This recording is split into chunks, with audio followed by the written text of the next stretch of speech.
Okay, everyone. So, welcome to the lesson on trouser studies. And so, this is going to be pretty straightforward. It's going to be the exact same thing as we did for the sleeves. I'm also going to expect the exact same thing with a certain addition, which I'll tell you at the end of this lesson. But so, what we're going to do now is we're going to study trousers again from different eras, but also in different poses. And again, what I want you to pay attention to when you're drawing, when you're drawing these folds and when you're really studying how pants sort of fit around legs, right? What they do, how they act, depending on what kind of material they are, how big they are, what the trouser, how the fitting sits on the body, how it sits on the leggings, how that kind of reacts to each other depending on material. All of these things are going to be important when you study this, right? And so, again, take notes. Like really consciously think about what you're seeing on screen or in your reference, and try to the best of your abilities, put that down on paper. Again, if you want to do it in segments, completely fine by me. But again, what I'm going to ask of you is to do the study as you see it. Again, you can do a mannequin underdrawing like you see here.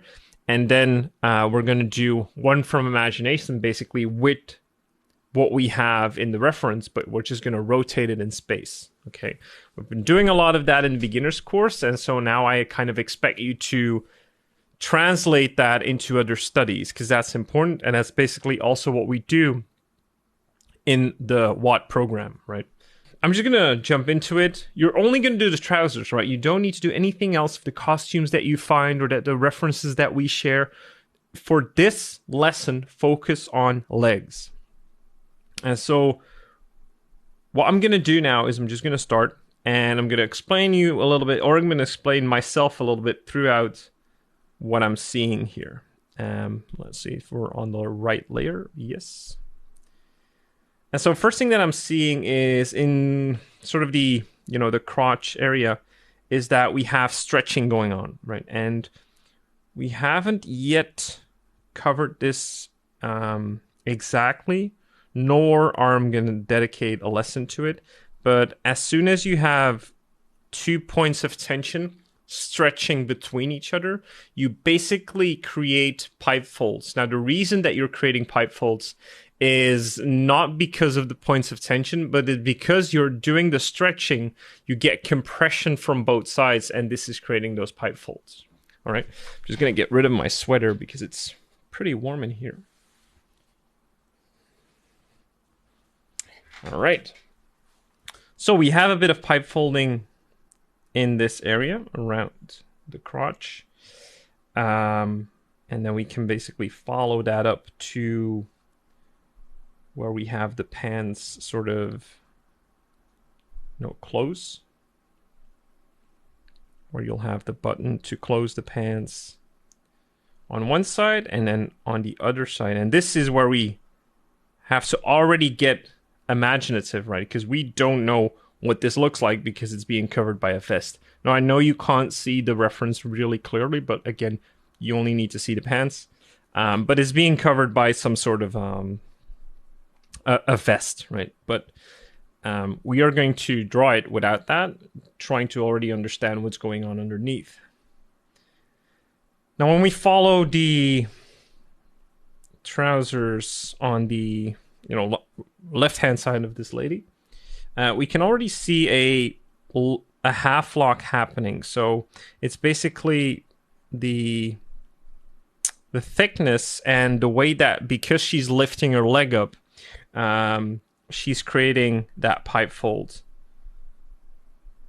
or that half lock fold. I'm sorry, that half lock fold, right? Because it's bunching up, and it's because of the stiffness probably of the material.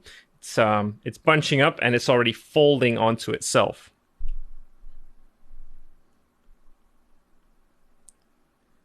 All right, and then we have some minor, let's say, zigzag folds going on over here. And then those zigzag folds kind of continue into what I can only describe as also being pipe folds, right? You could say that they're a combination between pipe folds and zigzag folds, where we basically have compression. It's the same principle, right? So it's compression happening along the body, or in this case, along the hips, and that is creating that compression. And then we have a similar compression because he's lifting her leg, right? So how can I do that? Or maybe with my fingers. So normally we have like 2 straight legs, right? And so one, she's lifting them, right? If you can see that in the camera. So one is being lifted, right? Because it's being lifted, it's creating a lot of tension between the hip crease and the leg. And that is causing compression. However, you also have to keep into consideration that that cylinder of the leg, right, is also twisting a little bit to outside, right? And it's turning a little bit because her leg is shifting inwards, right? So her lower leg, if I point straight at the camera, right, if this is her upper leg, right, and this is her lower leg, right, it's bending and it's twisting a little bit towards the inside, right?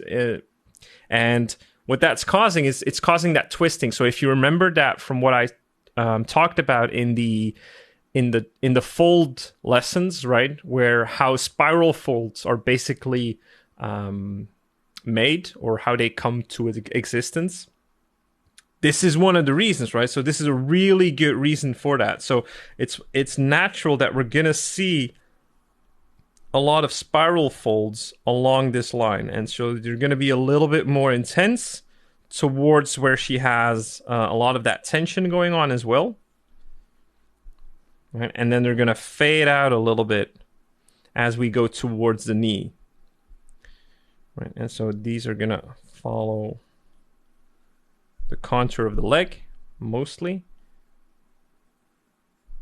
right? Because they're very tight fitting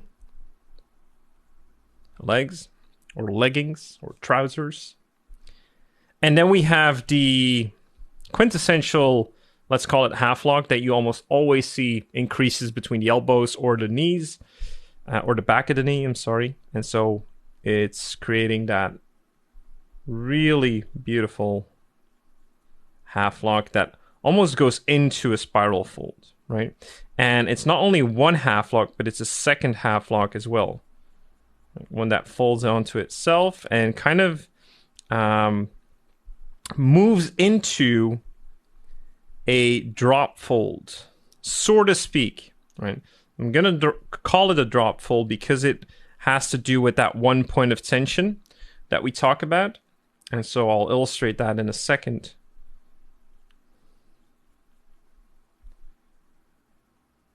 When I am done with this half lock.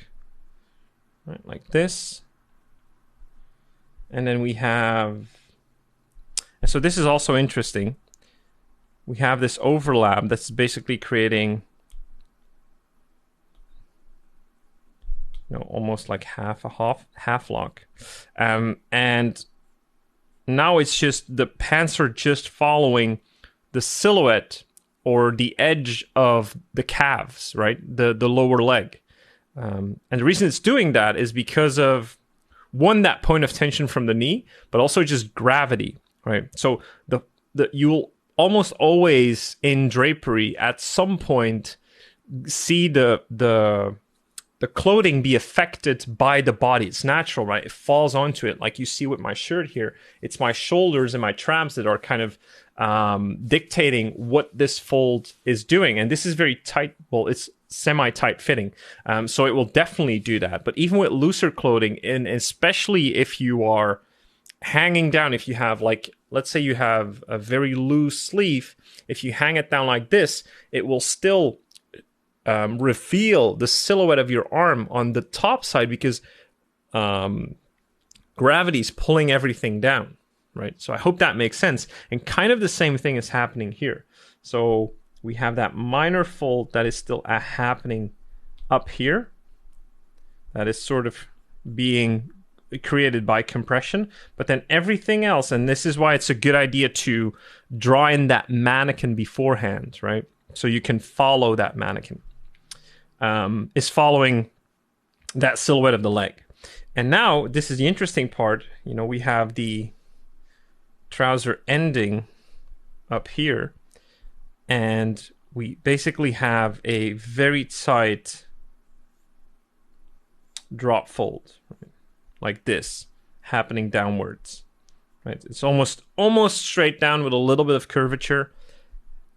And that is, of course, because of gravity and because of that point of tension. Because if you look at the underside of this trouser, legging, whatever it is, it's gonna look, you know, a little bit like this, right? Because it's gonna end into a point, and then it's gonna go towards that knee that acts as a drop fold. All right, so I hope that makes sense.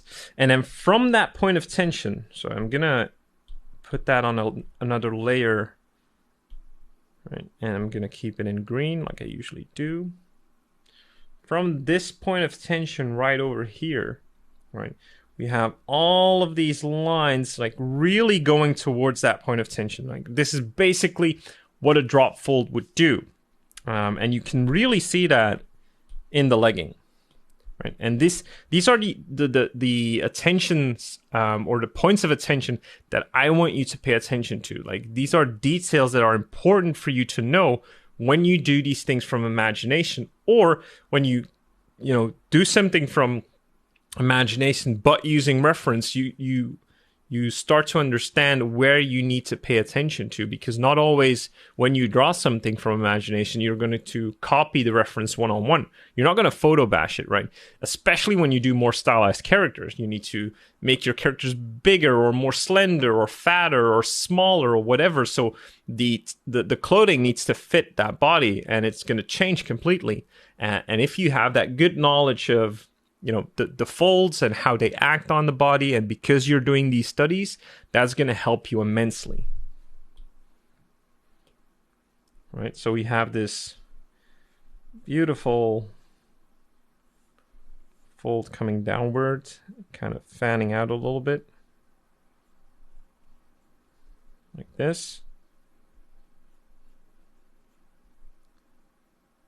And then we have that fold basically thickening up a little bit towards that point of tension. And this is the other point of tension that I was talking about, right? So when we have that half log that I illustrated, this one along with this one, it kind of merged into another pipe fold basically that is being created by this point of tension, right? Which is basically a drop fold. And then moving on towards the other side of the leg, we again have that force of gravity acting upon the top of the leg, right? Because she is putting that leg forward. It's going to create a lot of tension there because it's a very tight fitting pants. And so you'll see the top of the leg, and then gravity will do the rest and kind of pull it down. So I'm just going to do the same thing. I'm going to follow the silhouette of my established mannequin. And then from here, something interesting happens. We basically do see the edge, and it's probably harder to see here in the reference for you guys, but we see that calf muscle. Let me pull this down.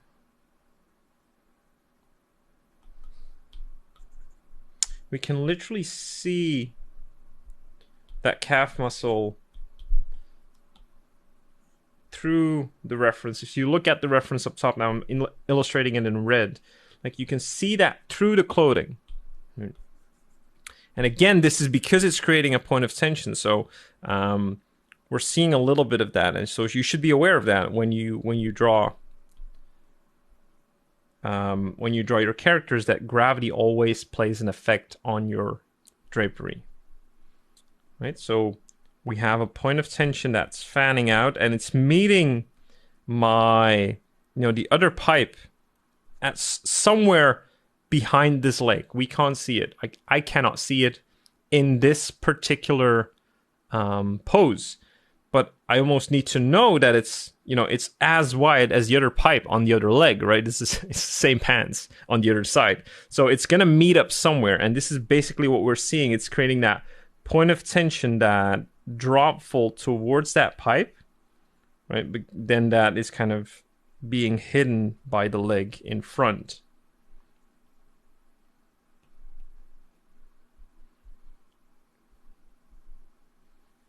All right, and then if we look at the other side, this is another really interesting thing that is happening here, because we probably have the pans going down like this, and then it's bunching up a little bit, right? So it probably is creating a little bit of a half lock or inert folds that really just compress, and it's creating an excess amount of clothing because of that compression onto that chair, right? This is where the clothing will, let's say, face the least amount of tension, not compression, but the least amount of tension, right? Because the tension is coming from everything where it's pulling, right? From the knees, from the hips, from, you know, in between the crotch. That's all pulling power. That's points of tension. But the compression is just like an inert fold that it just drops down, right? And that's basically what is probably happening here as well. And so that's why we see a little bit of that excess amount of drapery with a subtle hint of some very, very subtle spiral folds, because they want to move with that cylinder, and then they get, you know, they almost get put down again. I'm sorry if my wording is hard to follow here, because, you know, it's hard to express it the way I probably want to, especially in English. But because it's following the legs, right? It's following the rounding of the legs, and it gets compressed down again. That spiral fold isn't going to connect all the way through, because it doesn't have a point of tension to go towards. The leg isn't twisting enough to do that, right? So it's gonna fall back again, like we see, and then it's gonna try again, and now it's gonna succeed to have a little bit of a twist, a spiral fold towards that knee. You see that, right? And that is because, of course, now we do have a point of tension where there's enough twisting force onto the cylinder that it can create that spiral fold.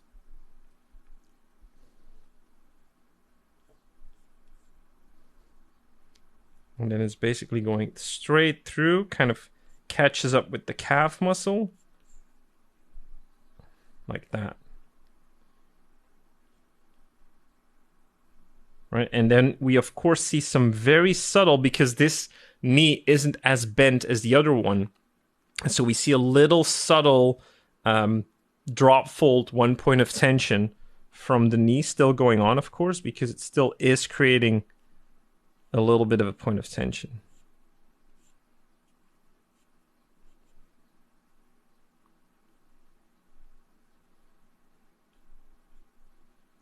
And now your question might be, Antonio, do we really need to overanalyze everything like this? And I would say in the beginning, yes. Right? This is exactly why you're doing this course. This is exactly why you want to study these things, is because at some point they will become super intuitive and you won't have to worry about them, right? But if they're not, well, if they were, you probably wouldn't be in this course, right? And because they're not, right, it's important that you analyze everything you can out of it, even just for yourself, to make sure that whatever you're saying kind of fits with what you're seeing on the page. It kind of makes sense, right? That's important. Something else that is super interesting that is happening is because her pelvis is forward, she's sitting, she's almost slouching a little bit, right?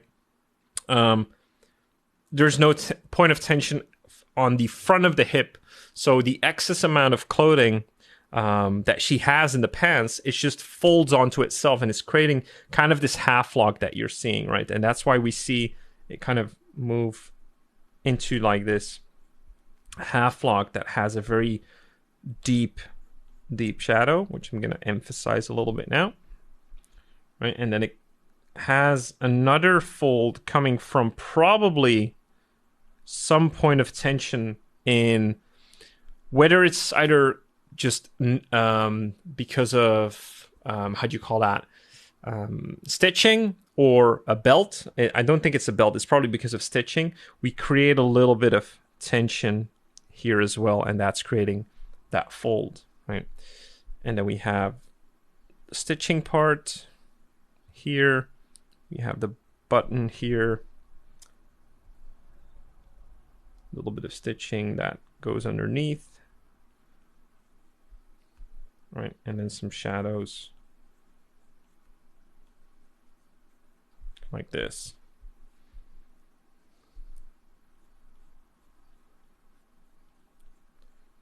Right, so I hope that you can see. Now, if I were to just draw this, right? If I were to just copy what I saw and just draw everything for the sake of, or because my experience allows me to draw it in this way, you wouldn't really get my thought process when I'm thinking about this, when I'm analyzing this, because I'm still doing this analyzing exercise, right? I'm still analyzing everything. You guys know I'm a very analytical person.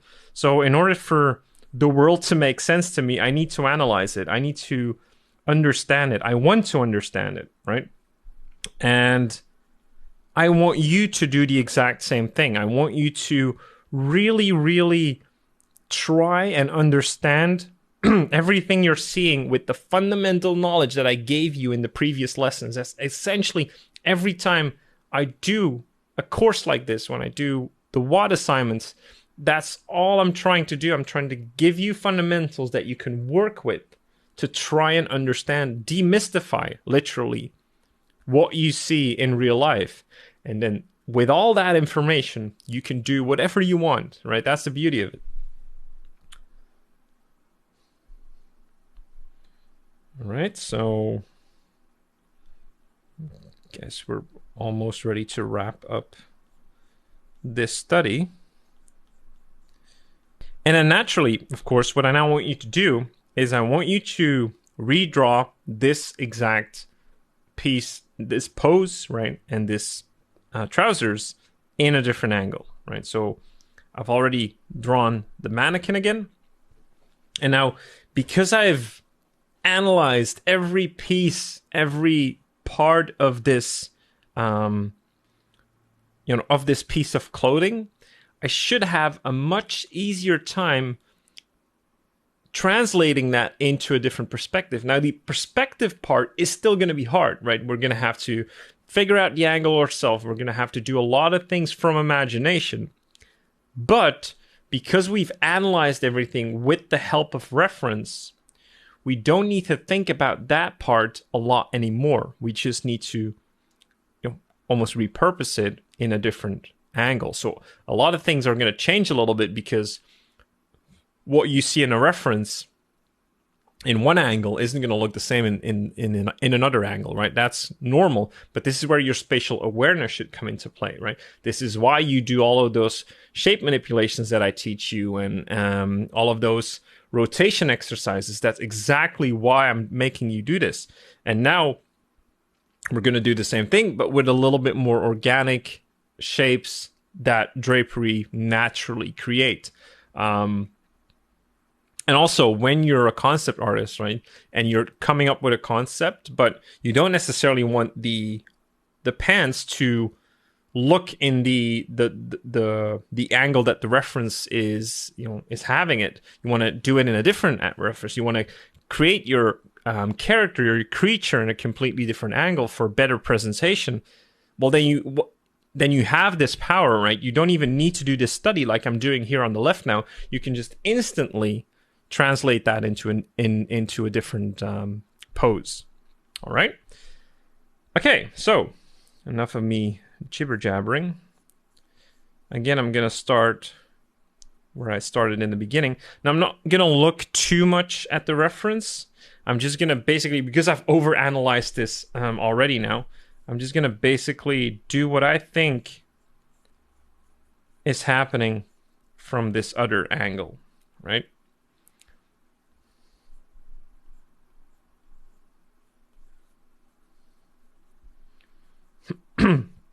And so I'm using everything that I've analyzed, thinking about those half logs that have been created. Why have these half logs been created? Sometimes I might exaggerate them, right? Just for the sake of it.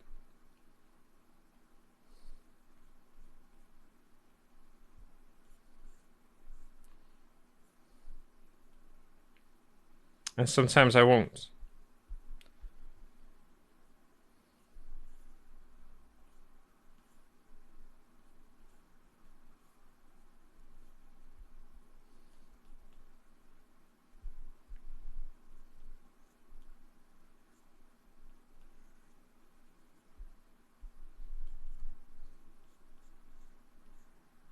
But as you can see, as soon as you get more spatially aware and you start to understand why things happen, you know,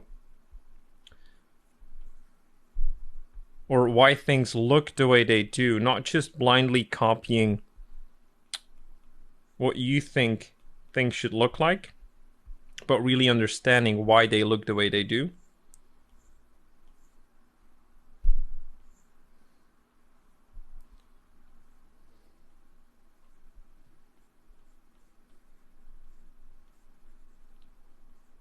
Drawing might get a little bit easier.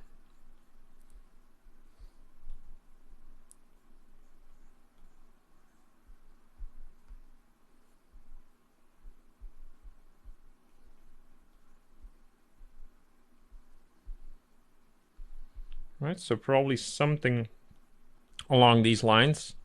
And again, this ain't picture perfect, right? This is just me guessing what it might look like.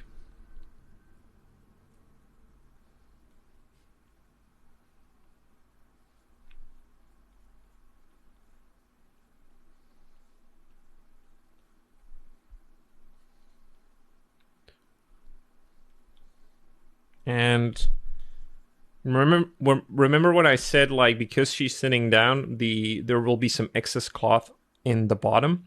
Now I'm thinking the same thing will happen on the other side, right? Because on the top of this leg, right, that's where we have gravity pulling down from it. So I'm just gonna draw a little bit of excess cloth again on this side. And remember when I told you that we have this point of tension that will probably go towards a similar pipe on the other side that we couldn't see on this side, right? So I'm going to calculate that in, have a little bit of a half-lock fold showing through here in the knee cavity that you'll see a lot.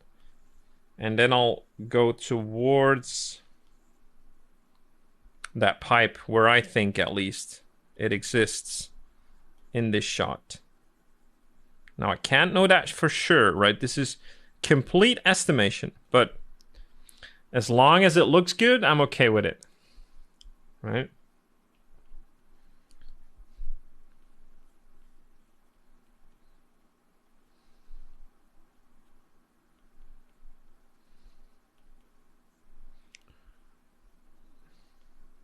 And so now we're not seeing that excess cloth that I was talking about on, you know, where we saw it on this side.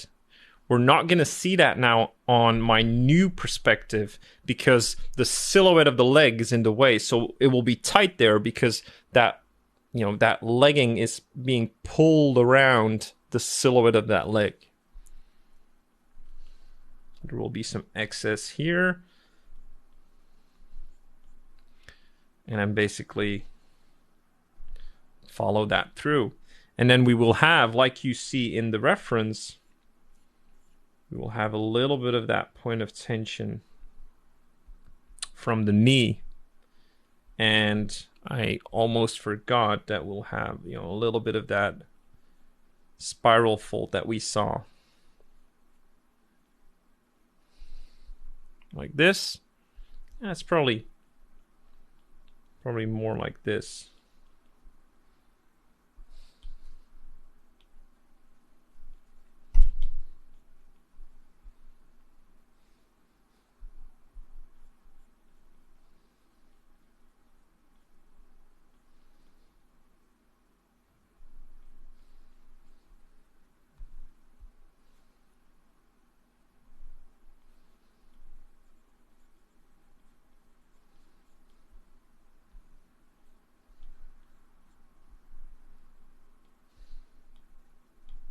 Let's draw the button, some of the stitching.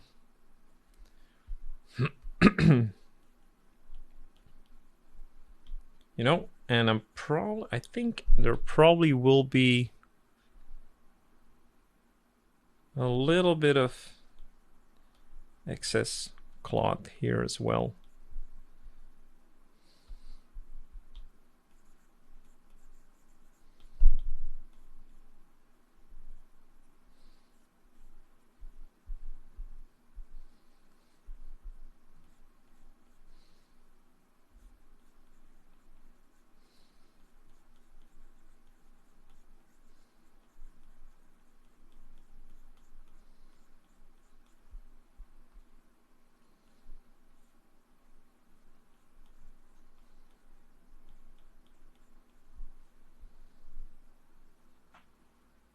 All right. I am happy with that.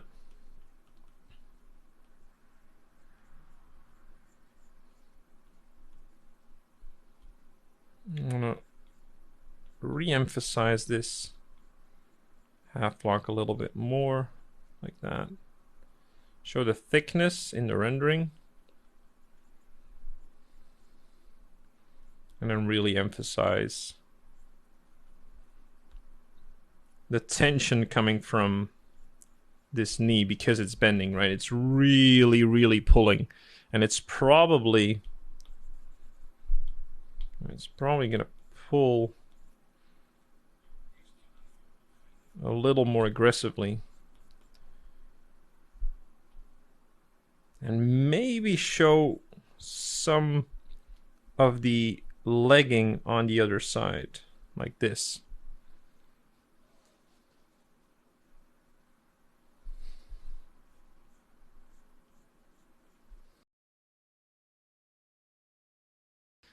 All right, everyone. So that's it. That's your assignment. Straightforward. What I want you to do again, paying really close attention to the types of folds that are being created because of what you're seeing going on in the reference, based on the material of the leggings, trousers, based on, you know, the size of the trousers, the pipes, whatever, based on, the pose of the person, also very important. And that brings me to your assignment. So what I want you to do is, again, I want you to do 10 studies, but you need to do 5 different poses, right? Now, they don't need to be completely different, but I don't want to see 10 neutral standing poses. No, that's not going to teach you anything, especially not analyzing different types of folds. I want you to do 10 studies of at least 5 different poses from, again, at least 4 different eras, right? So again, think medieval, contemporary, Victorian, whatever you want, male, female, doesn't matter, right? Just 10 studies in total. And you're going to, again, out of those 10 studies that you do in total, you're going to make 3 foreshortened views. So again, with relation to the previous assignment, yes, you're going to need to do 13 studies in total, 13 drawings in total. So 10 studies for what you see from reference, and then 3 of those you're going to extrapolate and foreshorten them as well. All right? So that's your assignment for this lesson. I hope you enjoy it, and I'll see you in the next one. Bye-bye.